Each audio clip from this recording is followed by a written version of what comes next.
Inna lillahi wa inna ilaihi raji'una. Duk wanda ya shigo wannan bidiyo ya kamata a ce ya tsaya ya kalli wannan bidiyo har ƙarshe domin jin irin wannan son zuciya da ibtila'i da ke faruwa tsakanin aboki da aboki. Wannan masifa ce ba ƙarama ba da kuma ibtila'i da ke faruwa a arewacin Najeriya a yanzu haka. Ga kuma cin amana da ke faruwa, ga dai cikakken rahoton nan da bayanin za mu zo muku da shi, yadda aboki ya kashe abokinsa akan kuɗaɗe kimanin miliyan 3 ya mai kisan gilla, kisan wulaƙanci. Ga dai rahoton nan kai tsaye yana zo muku a cikin wannan tasha tamu mai albarka yanzu nan ba tare da ɓata wasu lokuta ba.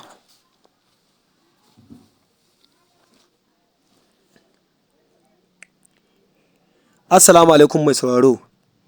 Barka da zuwa wannan tasha tamu mai suna Kano Hausa News TV. To da Allah dai wannan zuwan ka ne na farko, ka daure ka dangwala mana subscribe kana ka danna mana alamar ƙararrawa.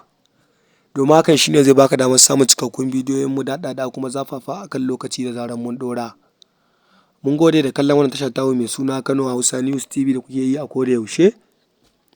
Godiya ta musamman ga dukkan masu sauraron mu a cikin wannan channel ɗin tamu mai ɗimbin albarka.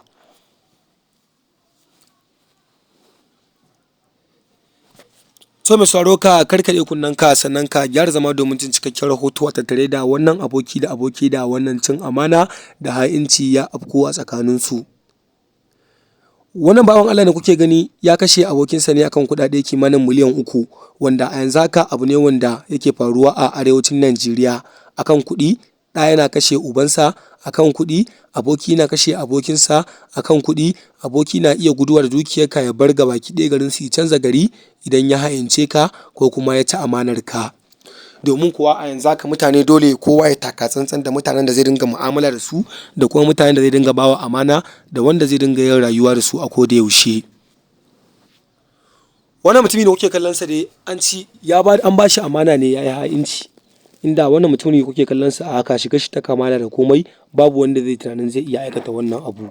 To don haka mutum ba a shaidarsa a fuska, sannan kuma ba a ganin mutum a tunanin ba zai aikata wani mummunan laifi ko kuma wani abu ba.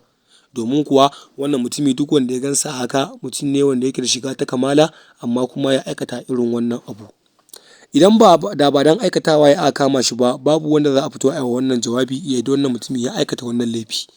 Kuma wannan mutumi yana zaune ne a cikin jihar ta Kano a unguwa ta Hotoro, inda kuma a nan ne wannan abu ya afku, ba wani guri ne mai nisa ba.